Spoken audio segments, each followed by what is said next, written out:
கர்த்தருடைய பரிசுத்தமான நாமத்திற்கு மகிமை உண்டாவதாக. மிகுந்த வாஞ்சையோடு வேத வசனத்தின் ஆழங்களை கற்றுக்கொள்ள வேண்டும் என்கிற எண்ணத்தோடு தேவ பாதத்தில் அமர்ந்திருக்கிற எல்லா தேவ பிள்ளைகளையும் வாழ்த்துகிறேன்.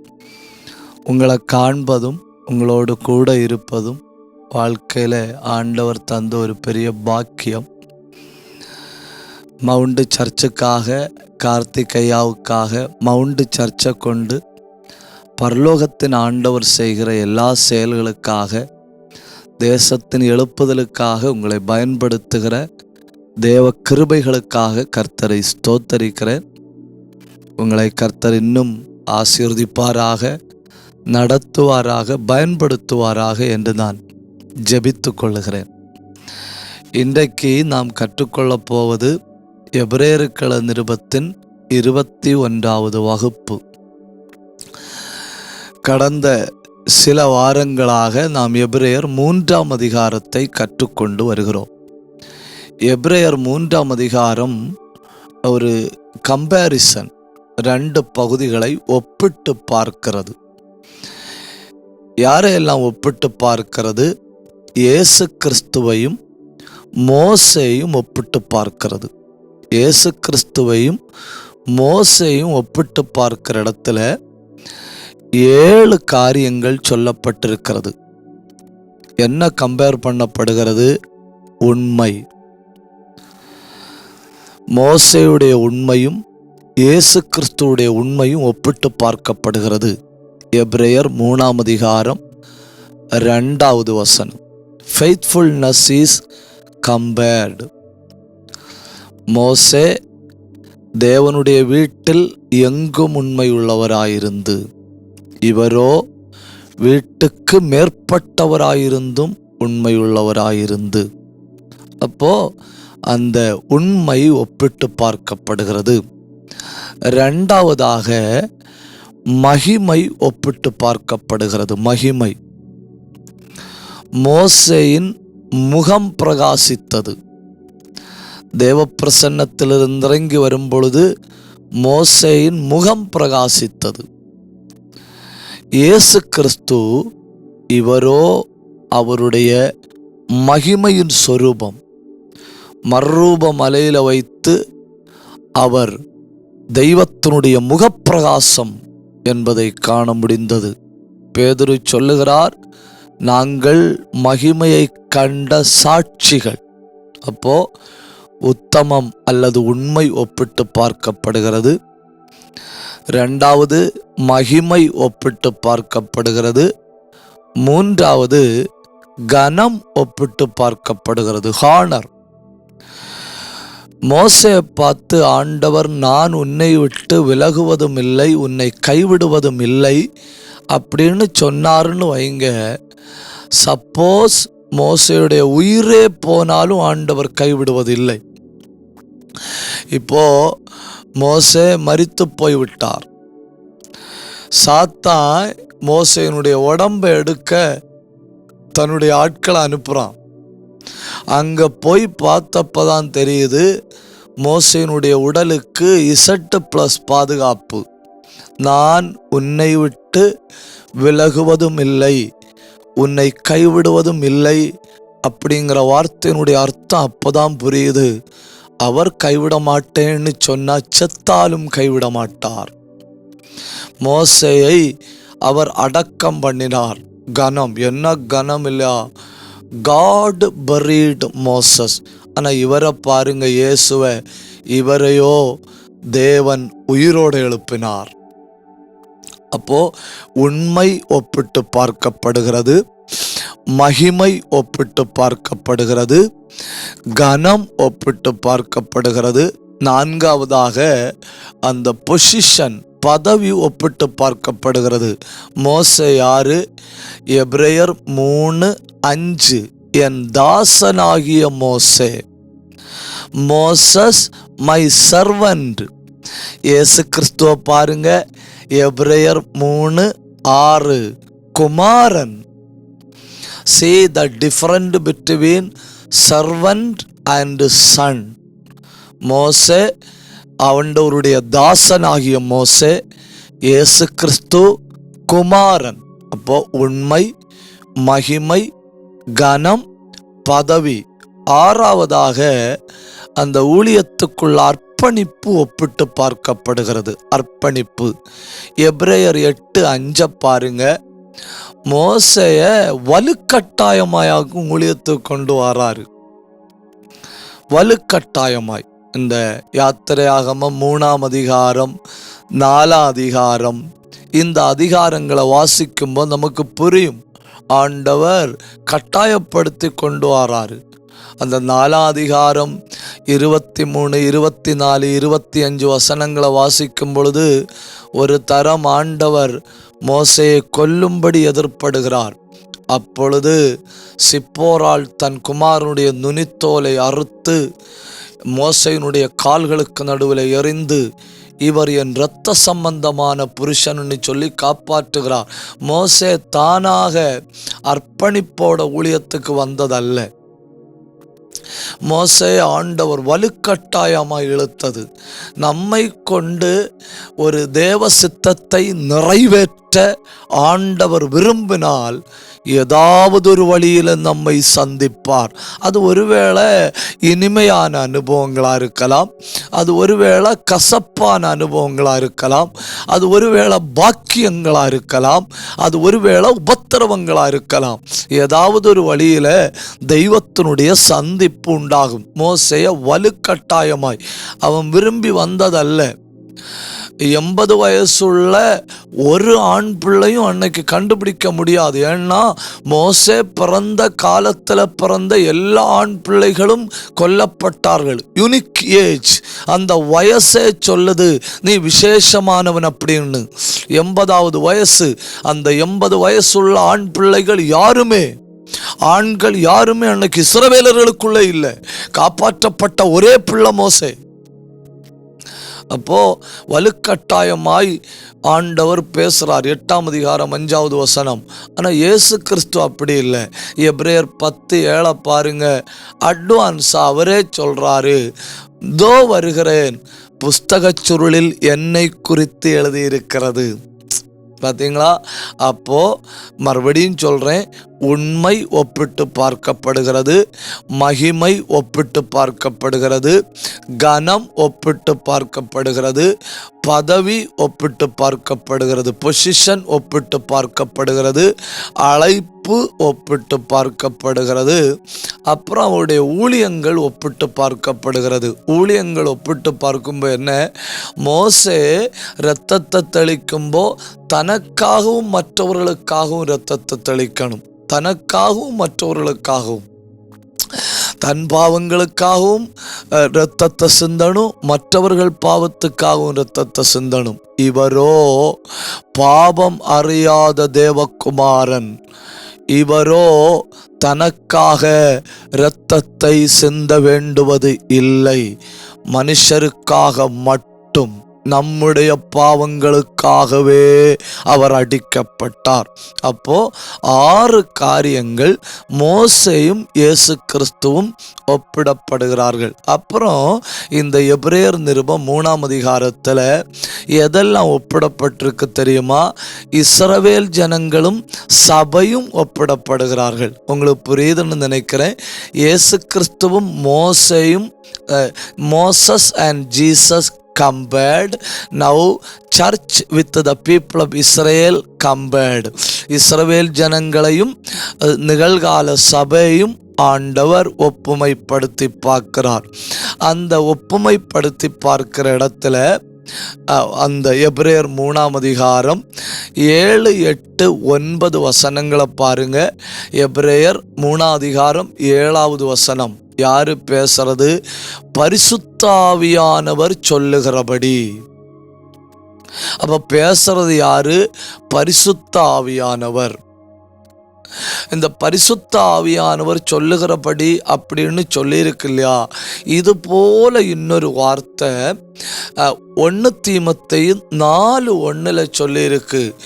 பரிசுத்தாவியானவர் வெளிப்படையாய் சொல்லுகிறபடி.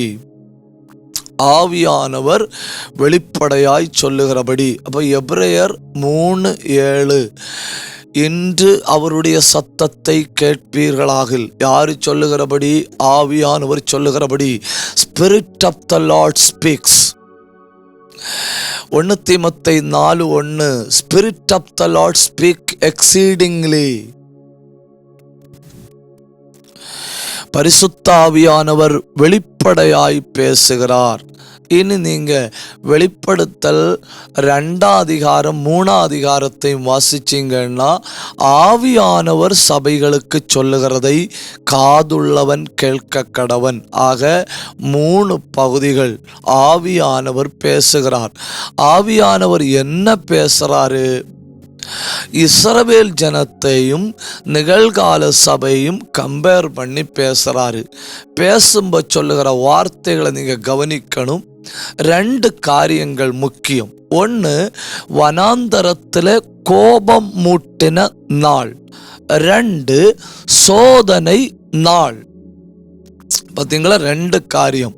1, வனாந்தரத்தில் கோபம் மூட்டின நாள். இன்னொன்று சோதனை நாள். 2 காரியங்களை சொல்லியிருக்கு. இதில் இருந்து நமக்கு என்ன புரியுது? உங்களுக்கு என்ன புரியுதுன்னு எனக்கு தெரியல. எனக்கு என்ன புரியுது தெரியுமா? நாம் ஆராதிக்கிற தேவன், அவர் காட் ஹேஸ் இமோஷன்ஸ். நாம் ஆராதிக்கிற தேவனுக்கு உணர்ச்சிகள் உண்டு. நாம் ஆராதிக்கிற அவர் God is not a robot. நம்முடைய தெய்வம் ஒரு ரோபோட் கிடையாது. நம்முடைய தெய்வம் ஒரு உணர்ச்சி அற்றவர் கிடையாது. அழுகிறவன், கண்ணீர் விட்டு அழுகிறவனுடைய கண்ணீரை கண்டு கடந்து போகிறவர் கிடையாது. உள்ளத்தின் ஆழத்திலிருந்து கூப்பிடுகிற ஒருவனை கண்டு காணாதவர் போல் இருக்கிறவர் கிடையாது. அவர் காட் ஹேஸ் இமோஷன்ஸ். தெய்வத்துக்கு உணர்ச்சிகள் உண்டு. நம்முடைய கூப்பிடுதல் அவரை நிறுத்த முடியும். ஒரு குருடன் கூப்பிட்டான், இயேசு நின்று. நம்முடைய தெய்வத்துக்கு என்னெல்லாம் வகையான உணர்ச்சிகள் உண்டு? அன்பு உண்டு, கோபம் உண்டு. தேவனுக்கு அன்பு இருக்கு, தேவனுக்கு கோபம் இருக்கு, அப்புறம் தேவனுக்கு இரக்கம் உண்டு, பிரியம் உண்டு. இதுல எல்லாத்துலயும் முக்கியமாக்கும் இந்த பொசசிவ் நேச்சர். பொசசிவ் நேச்சர் அப்படின்னு சொன்னா, இது எனக்கு மட்டும்னு சொல்லுவாங்க இல்லையா? இது எனக்கு மட்டும், இதுல வேற யாருக்கும் உரிமை கிடையாது. அதாக்கும் பொசசிவ் நேச்சர். எக்காரணத்தினாலையும் இதை விட்டு தர மாட்டேன். அப்படி ஒரு நேச்சர் கூட ஆண்டவருக்கு உண்டு. இஸ்ரவேல் ஜனத்தை பார்த்து சொல்றாரு, நீங்க எனக்கு சொந்த ஜனம். God's possessive nature. சில ஆட்கள் இந்த பொசசிவ் நேச்சர்னா என்னன்னு உங்களுக்கு புரியலைன்னு நான் சொல்லித்தாரேன். சில புருஷர்கள் மனைவி வேற யாரோடும் பேசுவதை விரும்ப மாட்டார்கள், சிரிப்பதை விரும்ப மாட்டார்கள். அது என்னன்னா பொசசிவ் நேச்சர். சில மனைவிமார்கள் தன் புருஷன் யாரோடுன்னு சொன்னா எந்த மனுஷரோடும் இல்லை, எதிர்பால் இனத்தவரோடு, தமிழ் நல்லா இருக்குல்ல, பேசுவதை விரும்ப மாட்டார்கள். ஏன்னா என் புருஷன் எனக்கு, என் மனைவி எனக்கு. அது அந்த பொசசிவ் நேச்சர். அதே நேச்சர் ஆண்டவர், இஸ்ரவேல் எனக்கு. இஸ்ரவேலுக்காக நான் எதையும் செய்ய தயார். இஸ்ரவேலுக்காக நான் எதையும் இழக்க தயார். ஏன்னா எனக்கு.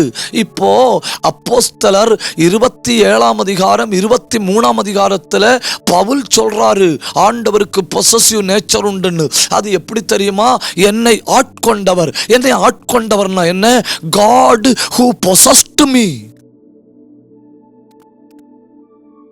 பாத்தீங்களா? எவ்வளவு பாக்கியவான்கள் இல்லையா?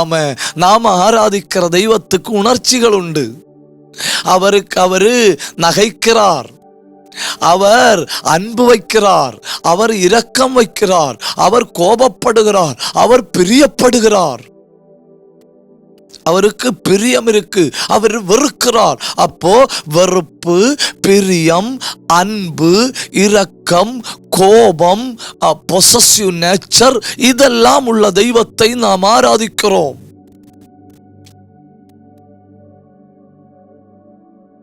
We are not worshipping a mechanic God.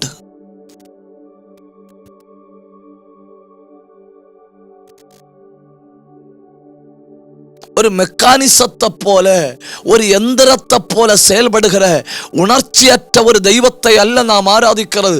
அதனாலே ஆகும் நாம் ஆராதிக்கும் போது ரொம்ப முக்கியமாக கவனிக்க வேண்டியது, நான் ஆராதிக்கிறேன் என்பதை விட என் ஆராதனை அவருக்கு பிரியமா இருக்கிறதான்னு பார்க்கணும். ஏன்னா அவர் விருப்பு வெறுப்பு உள்ள தெய்வம். அவர் அபாமினேஷனும் இருக்கு, டிலைட்டும் இருக்கு. அப்படி ஆராதிச்சேன், இப்படி ஆராதிச்சேன், அப்படி தெய்வத்தை துதிச்சேன் அப்படின்னு சொல்றதை விட whether he pleased, அவருக்கு பிரியமாயிருந்ததா. ஏன்னா அவர் பிரியம், வெறுப்பு, அன்பு, இரக்கம், கோபம் இதெல்லாம் உள்ள தெய்வம். இவங்க என்ன பண்றாங்க? அவரை கோபம் மூட்டுகிறார்கள். இஸ்ரவேலுக்கு ஆண்டவர் என்னெல்லாம் செய்தார் தெரியுமா? அப்போஸ்தலர் 13ஆம் அதிகாரத்துல அப்போஸ்தலனாகிய பவுல் பிரசங்கம் பண்றாரு. அப்போஸ்தலனாகிய பவுல் பிரசங்கம் பண்ணும்போ அப்போஸ்தலர் 13:16 முதல் 26 வரை பிரசங்கம் நீண்டு கொண்டே போகுது. இருந்தாலும் 13:16 முதல் 26 வரை 11 வசனங்கள். அந்த 11 வசனங்களில் இஸ்ரவேல் ஜனங்களுக்கு ஆண்டவர் செய்தவைகள் சொல்லப்பட்டிருக்கு. என்ன செய்தார், தேவனிடத்திலிருந்து அவர்கள் என்ன பெற்றுக்கொண்டார்கள் அப்படின்னு சொல்லப்பட்டிருக்கு. அப்போஸ்தலர் 13:17 என்ன தெரிந்து கொண்டார். எல்லா ஜனங்களுக்கு நடுவில், எல்லா ஜாதிகளுக்கு நடுவில், வேர்ல்டு மேப்பில் கிடக்கிற இத்தனை ராஜ்யங்களுக்கு நடுவில் அந்த சின்ன ஜனத்தை God selected.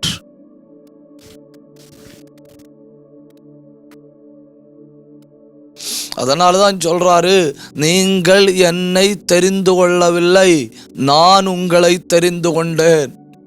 இஸ்ரவேல் ஜனங்களுக்கு கிடைத்த மிகப்பெரிய பாக்கியம், they were selected, they were chosen. அவர்கள் தேவனால் தெரிந்து கொள்ளப்பட்டார்கள். இந்த வேளையிலே இதை கேட்கிற பரிசுத்த தேவ பிள்ளைகளே, நாமும் அவரால் தெரிந்து கொள்ளப்பட்டவர்கள். 2 அதே அப்போஸ்தலர் 13:17 பாருங்க. தெரிந்து கொண்டது மட்டுமில்ல, அவர் தெரிந்து கொண்டவர்களை அந்த கடினமான தேசத்தில் உயர்த்தினார். selected them and lifted them, உயர்த்தினார். இது ஆண்டவர் அவர்களுக்கு செய்தது. 3 அதே அப்போஸ்தலர் 13ஆம் அதிகாரத்தினுடைய 17வது வசனத்தை பாருங்க. அவர்களை புறப்பட பண்ணினார். He delivered them. என்ன ஆண்டவர் இல்லையா, தெரிந்து கொண்டார், உயர்த்துகிறார், அப்புறம் எகிப்து தேசத்திலிருந்து புறப்பட பண்ணுகிறார். 4 13ஆம் அதிகாரம் 18வது வசனத்தை பாருங்க. 40 வருஷ காலமாய் அவர்களை ஆதரித்து, 40 ஆண்டுகள் அவர்களை ஆதரித்து, தெரிந்து கொண்டு, உயர்த்தி, புறப்பட பண்ணி, ஆதரித்து. 5 அப்போஸ்தலர் 13:19 7 ஜாதிகளை அழித்து, டிஸ்ட்ராய்டு, எதிராளிகளை அழித்து. 6 19வது வசனம் தேசத்தை சுதந்திரமாக கொடுத்து.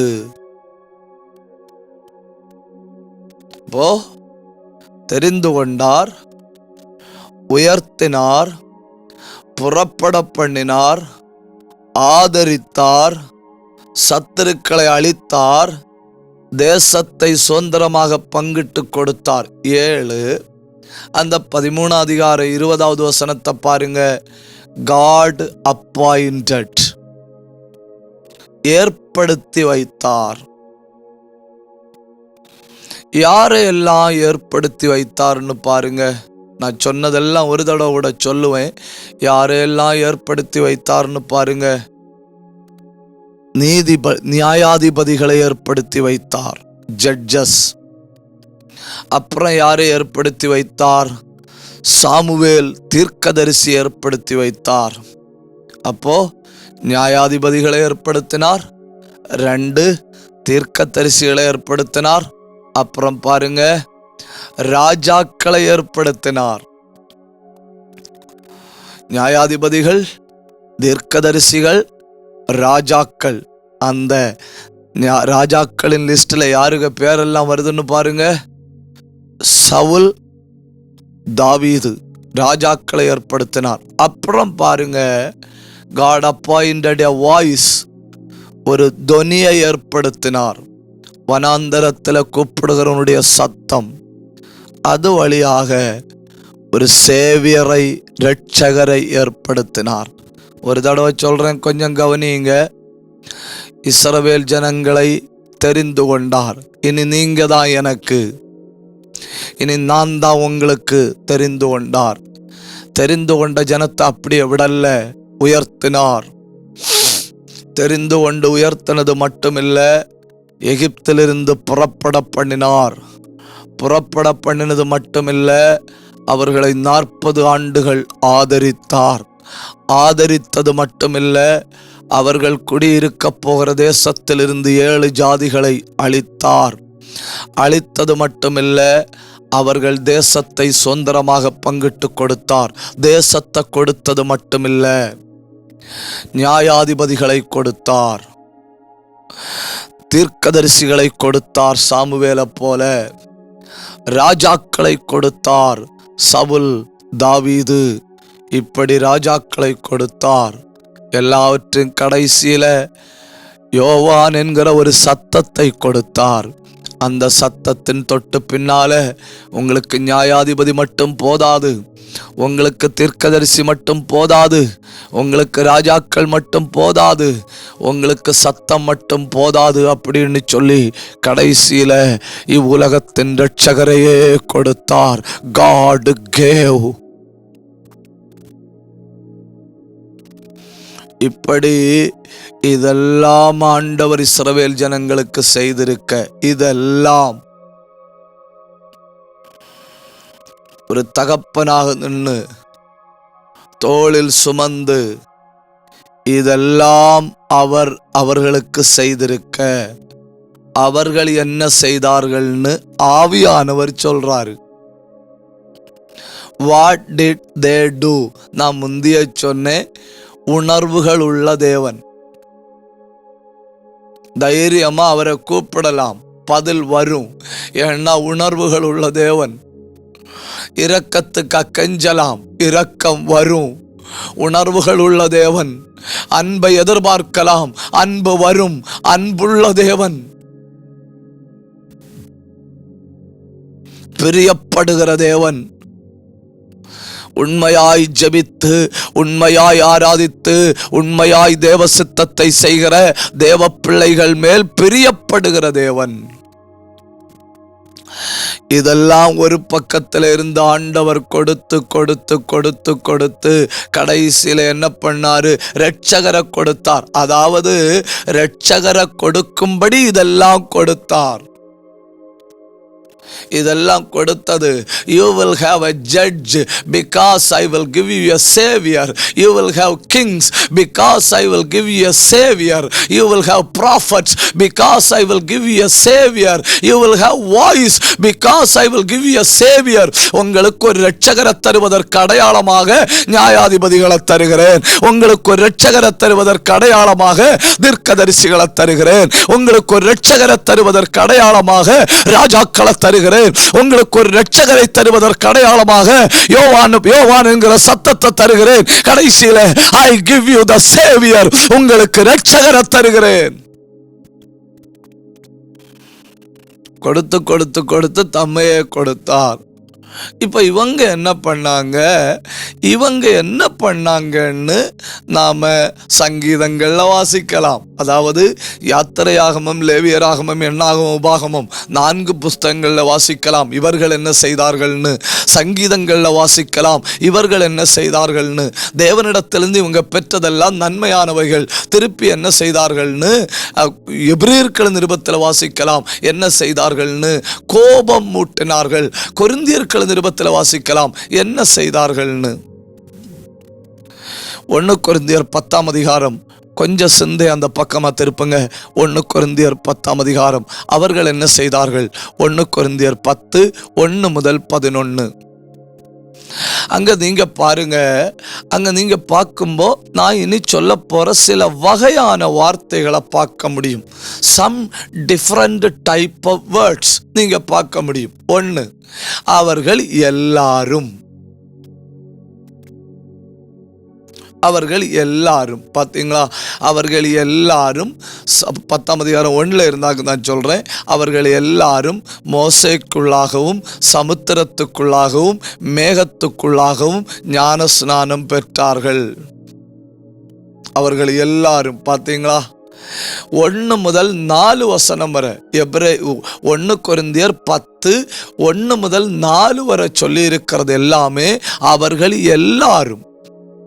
அந்த வசனங்களை நீங்க பாருங்க. அவர்கள் எல்லாரும் ஒரே ஞானபானத்தை குடித்தார்கள். அவர்கள் எல்லாரும் ஒரே போஜனத்தை புசித்தார்கள். அந்த அவர்கள் ஒரே ஞானபானத்தை குடித்தார்கள்னு சொல்லியிருக்கு. அந்த கன்மலை அவர்களை பின்தொடர்ந்த கிறிஸ்துவே. எல்லாரும் பார்த்தீங்களா? எல்லாரும். அப்போ ஜெனரல், ஒரே ஞான போஜனம், ஒரே தண்ணீர், ஒரே விடுதலை, ஒரே ஆசீர்வாதம், ஒரே அற்புதம், without any difference and distinction, எல்லாருக்கும் ஒன்று போல. ஆனா 5வது வசனத்தை பாருங்க. அங்க எல்லாரும் ஒன்று இல்லை. என்ன சொல்லியிருக்கு தெரியுமா? அதிகமான பேர். நான் ஏற்கனவே உங்கள்கிட்ட சொல்லி இருக்கிறேன் பைபிளில். ஆகையால், அப்படி இருந்தும், தேர்ஃபோர், இந்த வார்த்தைகள் எல்லாம் ரொம்ப முக்கியம்னு சொல்லி இருக்கிற. 5வது வசனத்தை பாருங்க. 4வது வசனம் வரை எல்லாரும், 5வது வசனத்தில் அப்படி இருந்தும் அதிகமான பேர்.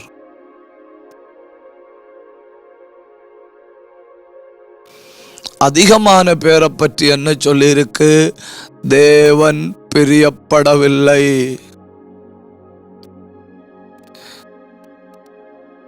இப்போ இது உண்மையில நமக்கு ஒரு என்கரேஜிங் வேர்ட் ஆகும். என்ன என்கரேஜிங் வேர்டுன்னா, என்னுடைய தெய்வத்துக்கு பிரியவும் வெறுப்பும் உண்டு.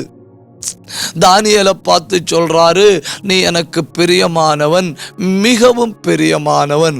ரோமா பட்டணத்து சபையை பார்த்து பவுல் சொல்றாரு, தேவ பிரியர்.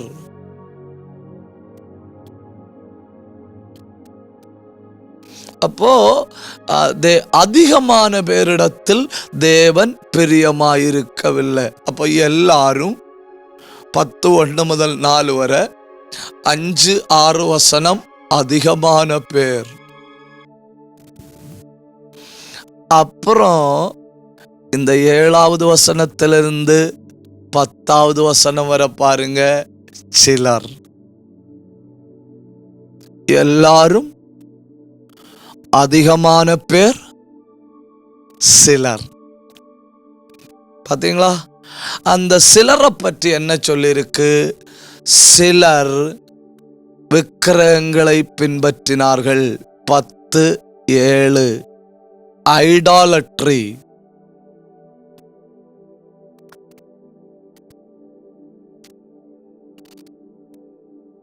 மேத்யூ ஹென்றி, பிரபலமான கமெண்ட்ரி ரைட்டர், அவர் சொல்றாரு, it is a great honor that God created man in God's own image.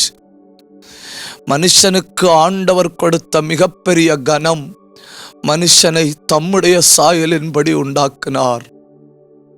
அடுத்தவர் சொல்றாரு, it's a great dishonor that man created God in man's own image. மனுஷன் தனக்கு விரும்பினபடி தன்னுடைய சாயலுக்கு ஒத்தபடி தெய்வங்களை உண்டாக்கினான். உங்களுக்கு புரிஞ்சுன்னு நினைக்கிறேன். மனுஷனுக்கு ஆண்டவர் கொடுத்த மிகப்பெரிய கனம், தமது சாயலின்படி மனுஷனை உண்டாக்கினார். மனுஷன் தெய்வத்துக்கு கொடுத்த மிகப்பெரிய கனவீனம், தனது சாயலின்படி தெய்வத்தை உண்டாக்கினான். ஐடாலட்ரி. சிலர் ரெண்டாவது சிலரை பாருங்க, 10ஆம் அதிகாரம் 8வது வசனம். அடல்ட்ரி, விக்கிரகாராதனை, வேசித்தனம். சிலர்.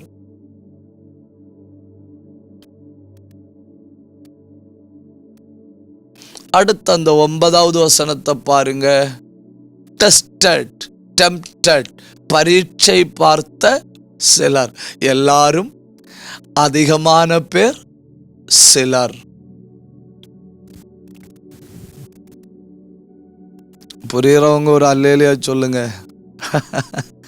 கர்த்தர் நல்லவர்.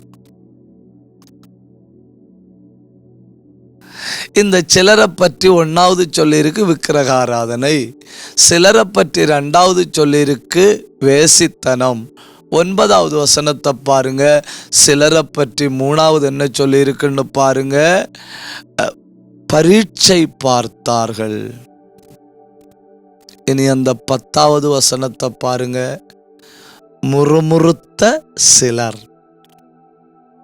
அப்போ தேவனால் நடத்தப்பட்ட எல்லாரும், கவனிங்க கொஞ்சம், தேவனால் நடத்தப்பட்ட எல்லாரும், தேவனால் போஷிப்பிக்கப்பட்ட எல்லாரும், ஆல் டிவைன் ப்ரொவிடன்ஸ், தேவனால் நடத்தப்பட்ட, போஷிப்பிக்கப்பட்ட, பாதுகாக்கப்பட்ட எல்லாரும். ஆனா அந்த எல்லாருக்குள்ள இருந்து சொல்லியிருக்கு, அதிகமான பேரிடத்தில் தேவன் பிரியப்படவில்லை.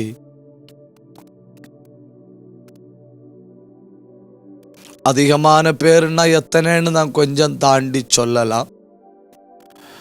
எல்லாரும், அதிகமான பேர்.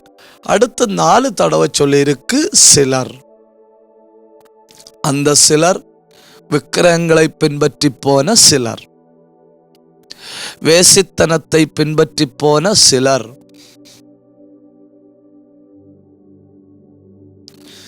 பரீட்சை பார்த்த சிலர், அப்புறம் முறுமுறுத்த சிலர். இங்கேயாக்கு எனக்கு நம்ப முடியாத ஒரு காரியம். நீங்க அங்க பாருங்க, விக்கிரகங்களை ஆராதிக்கிறதும் வேசித்தனம் பண்றதும் நம்முடைய பார்வைக்கு பெரிய பாவம். முறுமுறுக்கிறதெல்லாம் சின்ன பாவம். Just murmuring.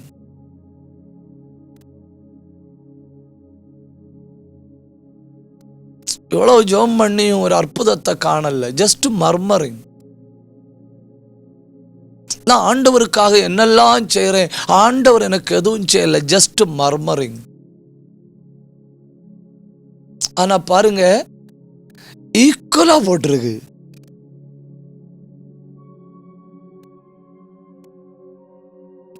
விக்கிரகாராதனையும் வேசித்தனமும் தேவனை பரீட்சை பார்த்தலும் முறுமுறுத்தலும் ஒண்ணு போல. அப்படின்னா ஆண்டவருக்கு பிளாக் சின், ரெட் சின், ஒயிட் சின் அப்படின்னு இல்லை. கொஞ்சம் கூட தெளிவா சொல்லணும்னா கிரீன் லை, பச்சை பொய்ன்னு சொல்லணும். கிரீன் லை, பிளாக் லை, ஒயிட் லை அப்படின்னு இல்லை. God considers sin as sin in any kind. அது எந்த விதத்திலையா இருந்தாலும் ஆண்டவர் பாவத்தை பாவமாக பார்க்கிறார். High quality sin, low quality sin, middle quality sin, ground quality sin அப்படி இல்லை. Sin is sin. எல்லாருக்கும் புரியுதுன்னு நம்புறேன். சிலர் முறுமுறுத்தார்கள், அழிந்தார்கள். சிலர் பரீட்சை பார்த்தார்கள், அழிந்தார்கள். சிலர் விக்கிரகங்களை பின்பற்றினார்கள், அழிந்தார்கள். சிலர் வேசித்தனம் பண்ணினார்கள், அழிந்தார்கள். அடுத்து சொல்லியிருக்கிறது சிங்குலராக்கும், நிற்கிறவன் எவனும். 10ஆம் அதிகாரம் 12வது வசனத்தை பாருங்க. சிங்குலர். இப்படி இருக்க தன்னை நிற்கிறவன் என்று எண்ணுகிறவன். தொடங்கிறது எங்க? 30 லட்சத்துல எவ்ரி ஒன், எல்லாரும். முடிகிறது எங்க? நிற்கிறேன் என்று எண்ணுகிற எவனும், singular. That means God is speaking to everyone individually.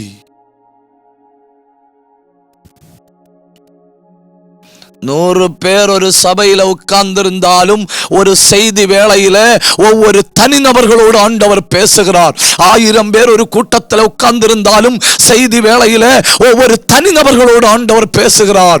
இல்ல 25,000 பேர் ஒரு கூட்டத்தில் உட்கார்ந்திருந்தாலும் God has a message to everyone individually. Tonight God is speaking to you individually. God is speaking to me individually.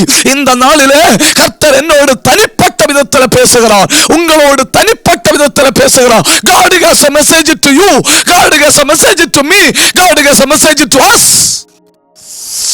கபாரகத்தனாதி அந்தலா அல்பந்தர கந்தல் கபாரப சத்துரபலபலபலபா ரியாந்தர பிரௌடப துரபலபலபலபா. அத்தனை பேர் கைதட்டணும், வாயத்திறக்கணும். ஏதோ ஒரு விதத்துல நாம் அத்தனை பேரோடு தெய்வம் பேசிக் கொண்டிருக்கிறார்.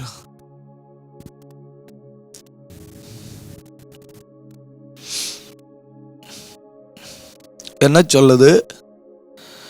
அதிகமான பேரிடத்தில் தேவன் பிரியமாயிருக்கவில்லை. அதிகமான பேர்னா எத்தனை பேர்? 29,998 பேரிடத்தில் தேவன் பிரியமாயிருக்கவில்லை.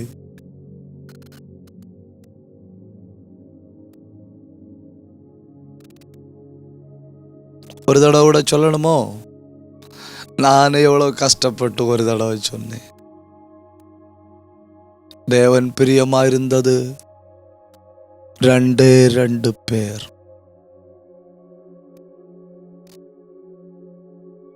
நூனின் குமாரனாகிய யோசுவாவும்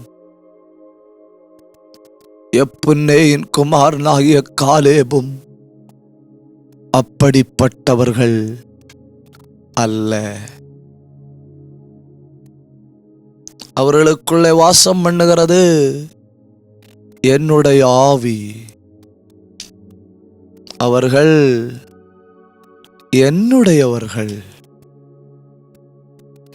1 கொரிந்தியர் 10:11 வசனங்கள்ல சொல்லி இருக்கு, இவைகள் அவர்களுக்கு திருஷ்டாந்தங்களாய் சம்பவித்தது, உலகத்தின் முடிவு காலத்தில் வாழ்கிற நமக்கோ எச்சரிக்கை உண்டாகும்படி எழுதப்பட்டிருக்கிறது. ஆண்டவர் நம்மளோடு என்ன சொல்ல விரும்புகிறார்? 7 வகையான ஆசீர்வாதங்களை பெற்றவர்கள் அவரை கோபம் மூட்டினார்கள். பூமியின் கடைசி காலத்தில் வாழ்கிற நாமோ அவருக்கு பிரியமுள்ள ஒரு வாழ்க்கை. நம்மளை பார்த்து ஆண்டவர் சொல்லணும், நீ எனக்கு பிரியமானவன், நீ எனக்கு மிகவும் பிரியமானவன், அதனால் கனம் பெற்றாய். ஒரு நிமிஷம் அத்தனை பேரும் கண்ணை மூடணும், என்ன அத்தனை பேரும் வாயை திறக்கணும். தெய்வ பிரியமுள்ள ஒரு வாழ்க்கை எனக்கு தாரும் ஆண்டவரேன்னு கூப்பிடுங்க. பரலோகத்தின் தெய்வத்தை பார்த்து வாயை திறந்து ஜபிக்க தொடங்குங்க. ரகம் கமம் கதல் மனாதி அந்தராதியா அல்பதன சந்தரத்தல் பிரௌடபல் கபாரபாலபா அல் காந்தரபலப சந்தரபலபா. எல்லாருக்கும் செய்தி, அநேகருக்கு செய்தி, சிலருக்கு செய்தி, ஒவ்வொரு தனிப்பட்ட நபர்களுக்கும் செய்தி. இன்று பரிசுத்தாவியாருடைய சத்தத்தை கேட்பீர்களாகில், tonight this time Holy Spirit is talking to us brothers, Holy Spirit is talking to us sisters. மமந்தாரியால் கனாந்தியால் மந்தாரியாதன கலே அல்மாந்தர சந்தர சத்தராதியாலா. ஒரு நிமிஷம் ஊக்கமா ஜபிங்க, வாய திறந்த ஆவியில போராடி ஜபிங்க. கிருபை பெற்ற தேவ பிள்ளைகள், இந்த ஒரு ஆயுசில தெய்வ பிரியமுள்ள வாழ்க்கை எனக்கு தாருமாண்டவரேன்னு கூப்பிடுங்க.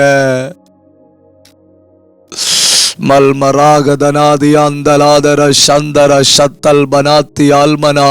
கிருபை இறங்குகிறது, தேவ பிரசன்னம் இறங்குகிறது, தெய்வத்தினுடைய வல்லமை இறங்குகிறது.